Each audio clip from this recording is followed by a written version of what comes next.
Skipper sur Bureau Vallée 3 en IMOCA, troisième du dernier Vendée Globe, le Malouin Louis Burton, sérieux prétendant au titre dans sa catégorie, prendra le départ de la Route du Rhum destination Guadeloupe pour la 4e fois. Il est l'invité de Stéphane Beignet sur TVR pour le brunch des skippers. Louis Burton, merci d'avoir accepté cette invitation et vous faites votre brunch des skippers depuis l'école internationale de la crêpe en partenariat avec Braise Café. Nous sommes quai du Gué-Trouin à Saint-Malo. La mer n'est pas très loin, bien évidemment, c'est de l'autre côté de la rue. La mer, c'est un peu une passion que vous avez maintenant découvert depuis de très nombreuses années. Vous, skipper de Bureau Vallée en catégorie IMOCA. Oui, bonjour Stéphane. C'est sûr que c'est depuis tout petit. C'était assez éloigné pour moi puisque j'ai grandi en région parisienne. Et c'est un rêve que je poursuis depuis toujours. Et maintenant, depuis 12 ans à Saint-Malo, on est entouré par la mer. On a la mer pour horizon et on l'a évidemment pour cette route du Rhum avec la Guadeloupe en ligne de mire. Alors, quels sont les premiers souvenirs que vous avez, vous, de cette route du Rhum destination Guadeloupe ? C'est assez lointain, peut-être à 5 ans, sur l'édition 90.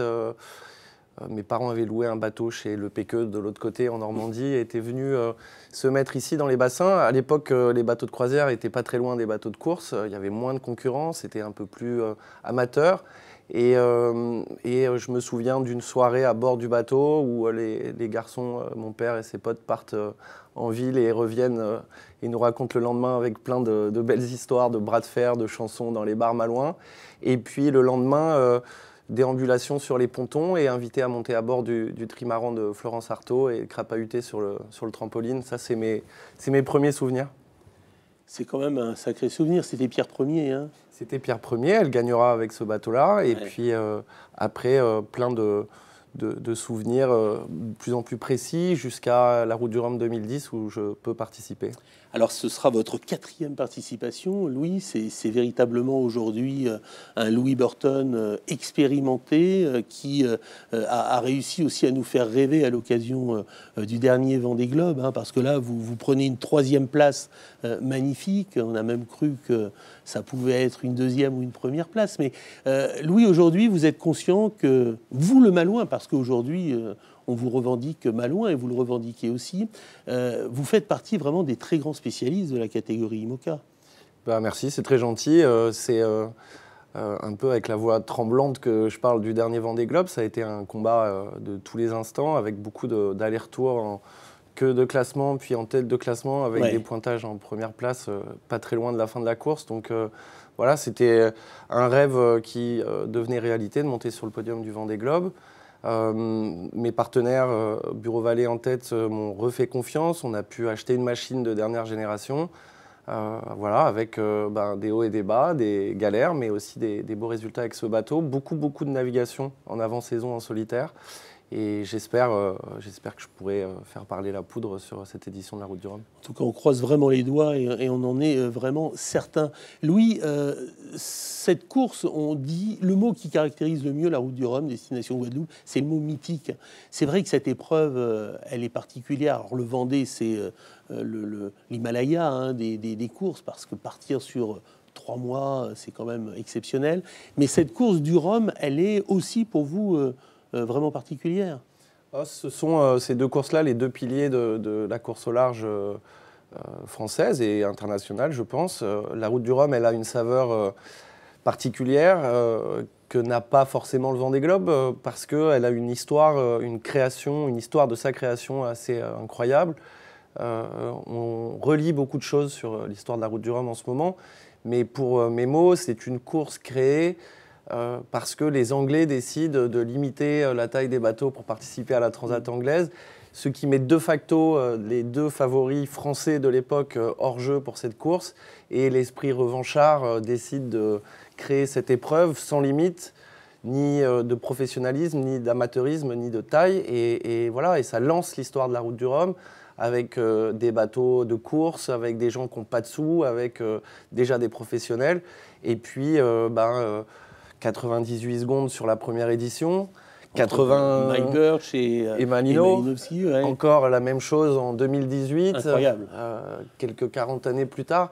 Voilà, Francis Joyon, mais vraiment à touche avec ça. François Gabard. L'histoire se répète et c'est formidable. Plus évidemment toutes les histoires qu'on nourrit cette course, l'intérêt du public depuis toujours, l'intérêt des Malouins évidemment, et puis cette proximité énorme, cette proximité fraternelle avec la Guadeloupe. Et on le ressent quand on arrive de l'autre côté, on est accueilli plus que comme à la maison. C'est une véritable histoire d'amour qui perdure. Philippe Joubin, grand spécialiste de la voile à Ouest France, notre partenaire pour ce brunch également des skippers, a une question à vous poser, Louis. On l'écoute ? Louis, votre préparation n'a pas été des plus simples, avec un dématage voilà un an, mais néanmoins vous avez réussi des courses intéressantes ensuite, une 3e place à la Guyédère 1000, 5e place à la Vendée Arctique. Maintenant, à deux semaines du départ, où en êtes-vous de votre préparation ? Oui, merci Philippe pour cette question. En fait, c'est un sport mécanique. L'avantage d'avoir dématé à la Transat Jacques Vabre l'année dernière, c'est que maintenant on sait exactement ce qu'il faut faire pour ne pas démater à la Route du Rhum. Donc ça fait un problème de moins. Ça au moins c'est coché. Exactement. C'était une épreuve évidemment très compliquée. On était en tête de course quand ça nous est arrivé. Pas très loin de Saint-Malo, donc on n'a pas eu trop de mal à rentrer à la maison. Ça nous a permis de comprendre ce qui s'était passé. De renforcer le bateau là où ça devait l'être. Ça a aussi permis de se rendre encore une fois compte que mes sponsors sont d'une fidélité absolue puisqu'ils m'ont pas lâché d'une semelle sur toute la remise en route du bateau et évidemment tout le travail psychologique qu'il faut faire suite à un choc de cette nature-là. On est revenu sur l'eau assez tôt dans la saison, avec un bateau qu'on a amélioré, avec des bons résultats sur des épreuves qui sont pas trop ma spécialité, des épreuves assez courtes, très intenses, où j'avais plutôt tendance les années précédentes à être dans la 2e partie du classement. En effet, 3e sur une course de quelques jours, et puis ensuite une Vendée Arctique qui s'est arrêtée à cause d'un coup de vent, mais avec une 5e place qui est assez prometteur sur les capacités du bateau. Et puis sur la Route du Rhum, on va voir ce que ça donne. Il y a 18 bateaux neufs qui ont été mis à l'eau entre-temps. Il y a les premiers et 2e qui étaient devant moi en avant-saison qui sont toujours là, donc ça ne va pas être évident, mais j'ai une machine qui va permettre de jouer devant, je pense. On sera derrière pour intervertir un petit peu les places sur le podium. Il est magnifique ce Bureau Vallée 3. C'est un bateau magnifique, en tout cas du point de vue de la technologie, de la qualité architecturale du dessin et de la conception. C'est le premier IMOCA qui a été dessiné avec un avant spatulé comme ça, avec beaucoup de largeur. Ça s'appelle un SCO. Ça donne une grosse puissance à la carène. Ça permet au bateau qui vole quasiment en permanence sur ses foils de ne pas s'enfoncer dans la mer à chaque fois qu'il atterrit ou qu'il prend une vague. Donc, vos foils, ils sont quand même spectaculaires. Quand même. Les foils sont assez spectaculaires et le bateau vole quasiment tout le temps maintenant. Donc ça veut aussi dire qu'on est à un niveau d'exigence qui atteint parfois des limites pour le skipper. Donc on a beaucoup travaillé sur ces aspects-là aussi. On va terminer, il nous reste 3 grosses minutes, des questions et des réponses rapides avec votre bateau. Est-ce que vous lui parlez, vous lui donnez un petit surnom parfois ou pas ? Non, c'est malheureusement une relation qui est vouée à s'arrêter. Puisque pour avancer, il ne faut pas être trop sentimental. Et puis je crois que c'est important de garder son amour pour sa famille, ses proches et ses enfants, et puis se rappeler que c'est une machine qu'il faut en prendre soin, mais que ça reste une machine. Parce que dans la famille, vous la connaissez, cette épreuve, la Route du Rhum, parce que Servane, votre épouse, votre beau-père, Bob, on les salue tous les deux, et puis bien évidemment, il y a les yeux vraiment de vos enfants qui sont forcément ébahis par les performances de leur papa. À l'intérieur, comment ça se passe au niveau de la nourriture ? On essaye de savoir un peu comment ça se passe pour tous les skippers. Vous avez des plats préférés, vous faites un peu plaisir, même si sur une traversée qui va durer à peu près 10 jours pour vous, ça passe vite. C'est long en mer, mais ça passe vite. Ça passe très vite. En fait, on essaye d'être le plus léger possible sur nos bateaux. Donc, il y a du lyophilisé, donc cette nourriture déshydratée en poudre, qui m'est devenue indigeste il y a quelques années déjà. Donc, j'ai arrêté ça. Maintenant, j'emmène des vrais plats qui sont mis sous vide, J'emmène des bonbons, j'emmène un peu de foie gras, un peu de saucisson, un peu de frais. Enfin, j'essaye de me faire plaisir. C'est important, évidemment, le plaisir de voir son bateau sur l'eau, le plaisir de la compétition, mais ce qu'on peut écouter quand on est en train de manger, comme musique, comme podcast, c'est un plaisir. Et puis, il reste le fait de pouvoir manger. Après, il faut faire attention de ne pas se brûler parce que nos bateaux volent. Donc, on a plein de techniques qui vont nous permettre de manger chaud sans prendre de risques. Bon, en tout cas, il y a peut-être un objet fétiche que vous amenez toujours avec vous à bord? Oui, le couteau Barjon qui appartenait à mon père, qui est en inox brossé, qui a été fabriqué dans l'est de la France et qui est inoxydable depuis 50 ans maintenant. Voilà, il vous porte comme ça pour toutes ces courses. Si on devait vraiment caractériser, selon vous, cette magnifique épreuve de la route du Rhum destination Guadeloupe en 3 mots, ce serait quoi pour vous, Louis Burton, ces 3 mots? Il y a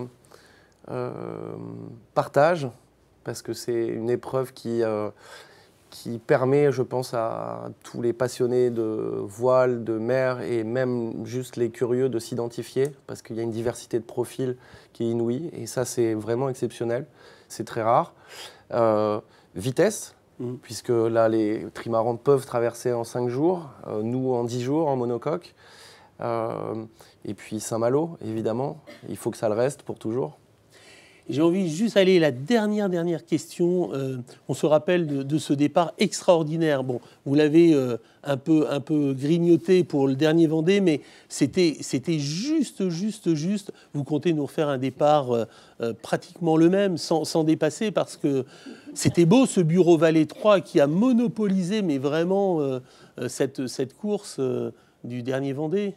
Alors, vous savez, il y avait un homme politique qui donnait le compte à rebours sur le bateau de départ et il était en décalé. Et donc, je mets ça sur sa faute. Et là, comme c'est peut-être le président de la République et qu'il a a priori la réputation d'être à l'heure, ça devrait bien se passer. Ça devrait bien se passer. En tout cas, on était heureux de voir Louis sur le devant comme ça de cette flotte et on croise les doigts. Bon, il faut prendre un bon départ, mais surtout être le premier à l'arrivée. On compte sur vous, Louis. Être dans les premiers en approche de la Guadeloupe, ouais. Parfait, merci beaucoup Louis, on était très heureux de vous accueillir pour votre brunch des skippers. Merci de nous avoir donné ce temps qui vraiment passe très vite pour vous maintenant avant le départ, le dimanche 6 novembre à 13h02. Merci à toutes et à tous.